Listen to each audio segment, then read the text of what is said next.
Fala galera, vamos falar sobre os indicadores sociais do território brasileiro. Lembrando que o termo indicadores está totalmente voltada para as características gerais e que a tua prova pode apresentar muito bem esse conteúdo e pode representar de uma forma bem direta essas características gerais. Vamos lá? Olha só. Entendemos por indicadores sociais, vamos ver as principais bases, vamos entender algumas características gerais que os indicadores eles podem nos trazer. Primeiro eu coloquei o que são os indicadores sociais.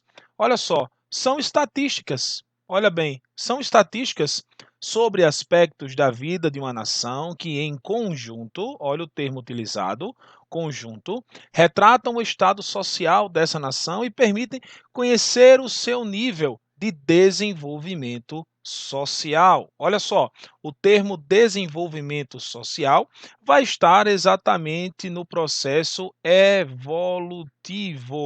Falamos sobre evolução. É impossível você falar de desenvolvimento sem o processo evolutivo.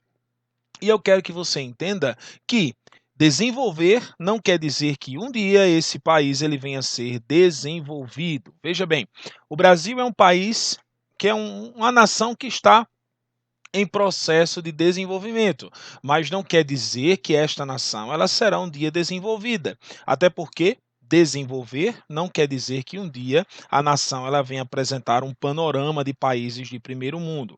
Os indicadores sociais constituem um sistema, isto é, para que tenham sentido é preciso que sejam vistos um em relação aos outros, ou seja, eles são aqui, pessoal, olha só, dependentes.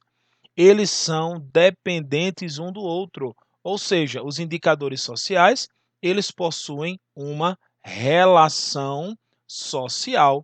E essa relação social, ela pode estar também vinculada às questões da economia.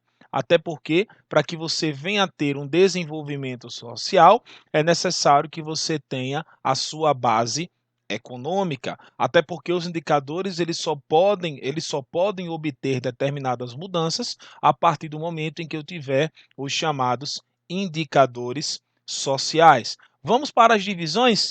Olha só, e aí eu coloquei esse quadro aqui para nós colocarmos alguns comentários relacionados ao nosso panorama aqui, ó. Vamos colocar o termo aqui, ó, comentários, certo? Vamos colocar o termozinho aqui, bora lá. Olha só, expectativa de vida é um dos primeiros itens que nós temos que entender. Olha só, quais são os indicadores? Expectativa de vida, nós temos a taxa de mortalidade, nós temos a taxa de mortalidade infantil, a taxa de analfabetismo, nós temos a renda nacional bruta, nós temos a saúde, alimentação, condições médico-sanitárias e a qualidade de vida de acesso comum. Mas aí nós temos o seguinte, Tiago, para entender um pouco melhor sobre a qualidade de vida, quem é que faz esse exame no território brasileiro? Galera, é o chamado IBGE. O IBGE é o órgão responsável, vou colocar aqui, ó, é o órgão responsável por fazer esse estudo. Esse estudo é um estudo anual e ele tem como característica três passos, para que você entenda. Primeiro, é a chamada longevidade.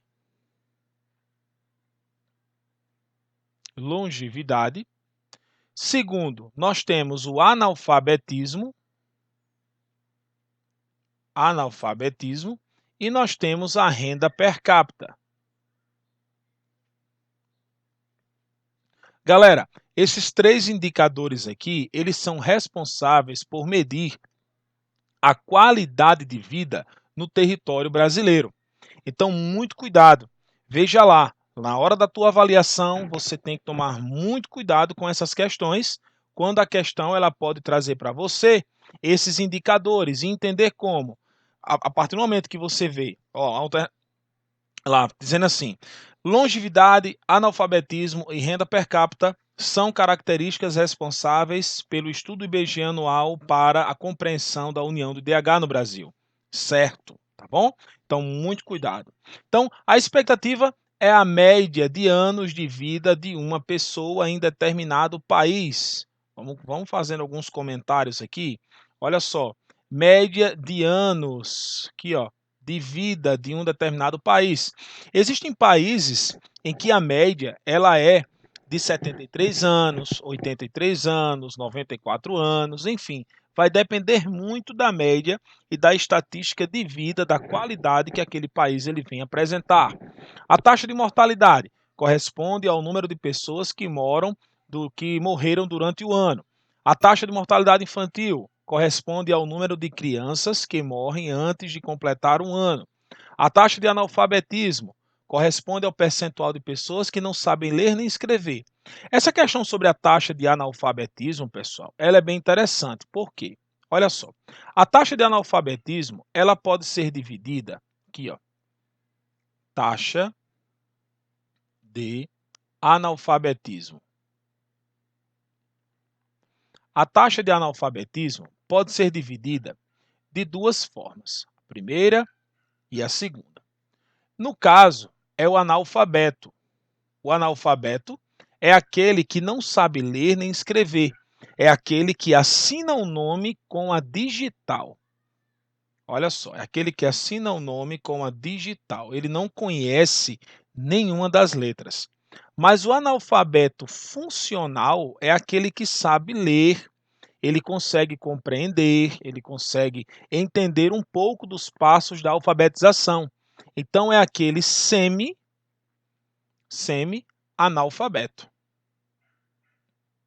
Analfabeto, certo? Então, nós temos aí, na questão da renda nacional bruta, a renda per capita, que é a renda familiar, vamos até colocar aqui, ó, é a chamada renda familiar, a renda per capita, renda nacional bruta, pode ser chamada como renda familiar. A saúde refere-se à qualidade de saúde da população, né? Que no caso do nosso território nós chamamos de Sistema Único de Saúde, é o SUS. A alimentação, que é exatamente relacionado à caloria diária, a condição médico-sanitária com esgoto, no caso aqui nós temos a infraestrutura, e a qualidade de vida é o acesso comum, que corresponde à questão das necessidades. Essas necessidades, elas podem ser básicas ou necessidades voltadas para a situação do indivíduo, certo? Então, vamos para algumas bases, vamos para algumas taxas que estão relacionadas aos indicadores sociais. Olha só, eu coloquei aqui, pessoal, algumas metas que são utilizadas para diminuir o índice de desigualdade no território brasileiro. São metas para diminuir essa desigualdade e aumentar os indicadores. Veja bem, nós temos acabar com a fome e a miséria, educação básica de qualidade para todos, igualdade entre sexo e a valorização da mulher, reduzir a mortalidade infantil, melhorar a saúde das gestantes, combater a AIDS, a malária e outras doenças, qualidade de vida e respeito ao meio ambiente e a todo mundo trabalhando pelo desenvolvimento. São metas que são utilizadas pelo governo federal para diminuir essas grandes disparidades socioeconômicas entre as regiões brasileiras, entre as áreas dentro do nosso território, dentro da nossa nação. Vamos ver alguns pontos, vamos ler alguns conteúdos aqui que podem aí ser de grande valia para a nossa prova. Olha só, a redução do trabalho familiar, essa era uma prática comum no meio rural. Só um instante, viu, galera?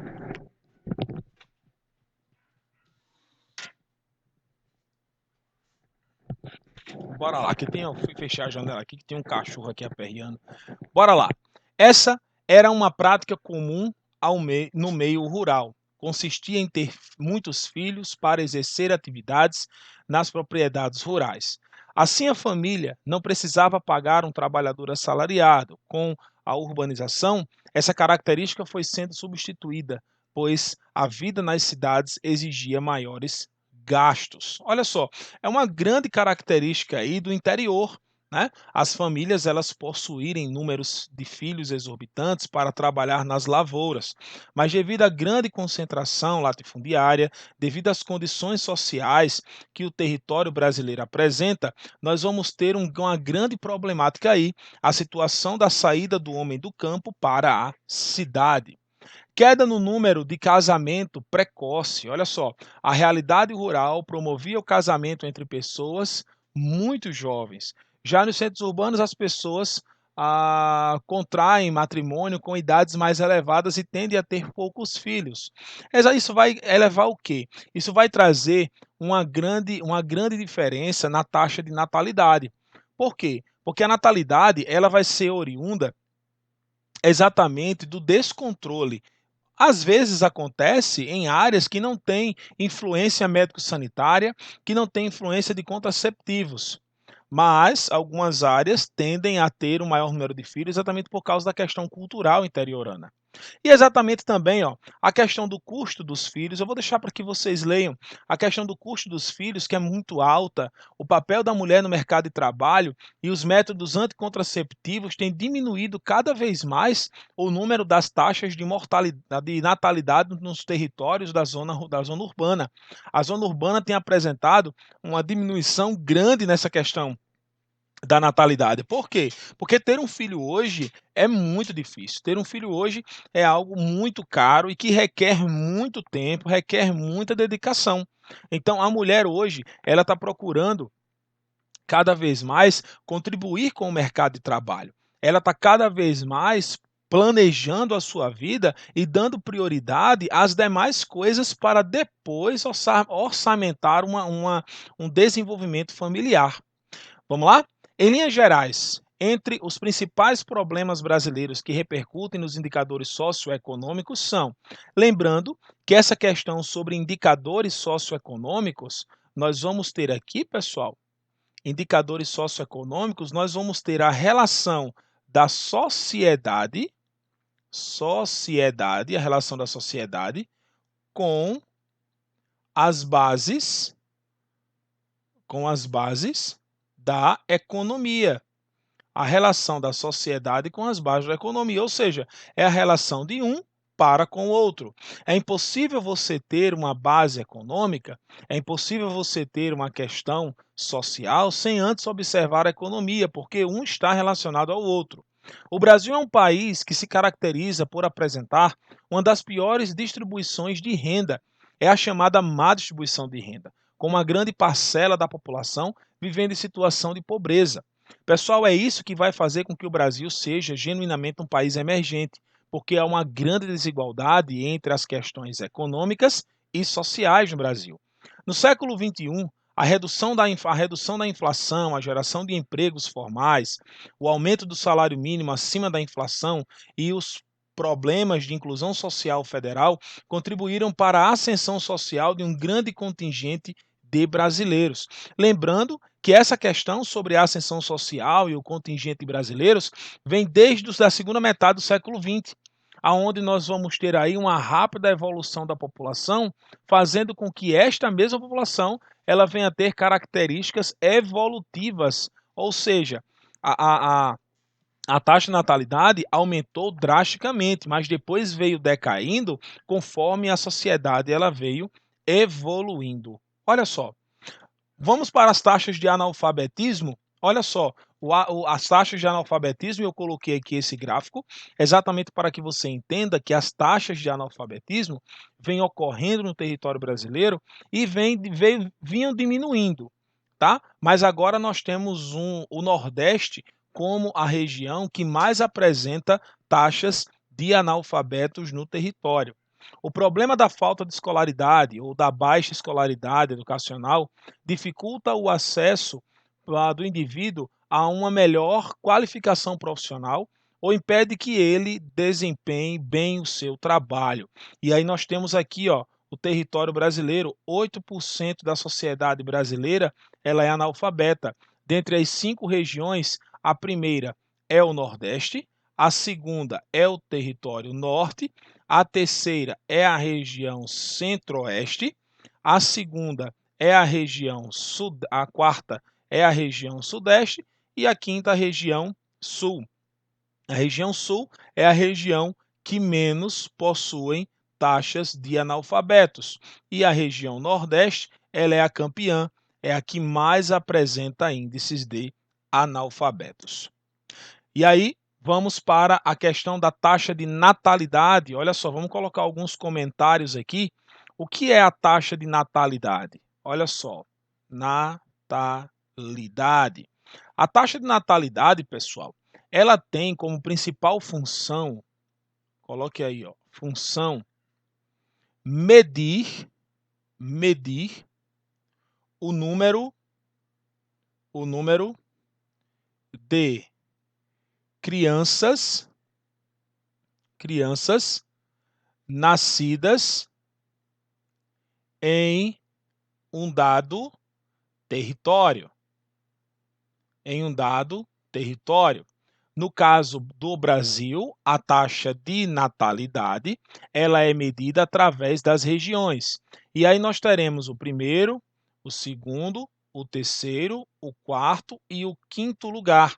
Em primeiro lugar, nós vamos ter a região Nordeste com as maiores taxas de natalidade. Em segundo lugar, nós teremos a região Sudeste, com a maior taxa de natalidade. Logo depois, nós teremos a região Norte, a região Centro-Oeste, e nós temos aqui em quinto lugar a região Sul, como a última relacionada à taxa de natalidade no território brasileiro. Essa taxa de natalidade ela é medida desde o momento em que a criança nasce. Lembrando que dentro da taxa de natalidade, nós temos um termo chamado de fecundidade. A taxa de fecundidade. Essa taxa de fecundidade é o número de gestantes. Para quê? Para termos um controle exato do número de crianças ou filhos por mulher, tá bom? Temos aí também, pessoal, a evolução e as principais baixas na taxa de mortalidade do território. Deixa eu voltar aqui. Olha só, nós vamos ter de 1990 até 2015 o total de óbitos de mães por 100 mil nascidos vivos. Aqui é o total de óbitos relacionados à taxa de natalidade. Veja bem, nós temos uma relação, mas vamos falar um pouco sobre a taxa de mortalidade. A taxa de mortalidade. A taxa de mortalidade, pessoal, ela vai estar relacionada à mortalidade totalmente dita, que é a mortalidade adulta, tá? A mortalidade juvenil e a mortalidade infantil, tá certo?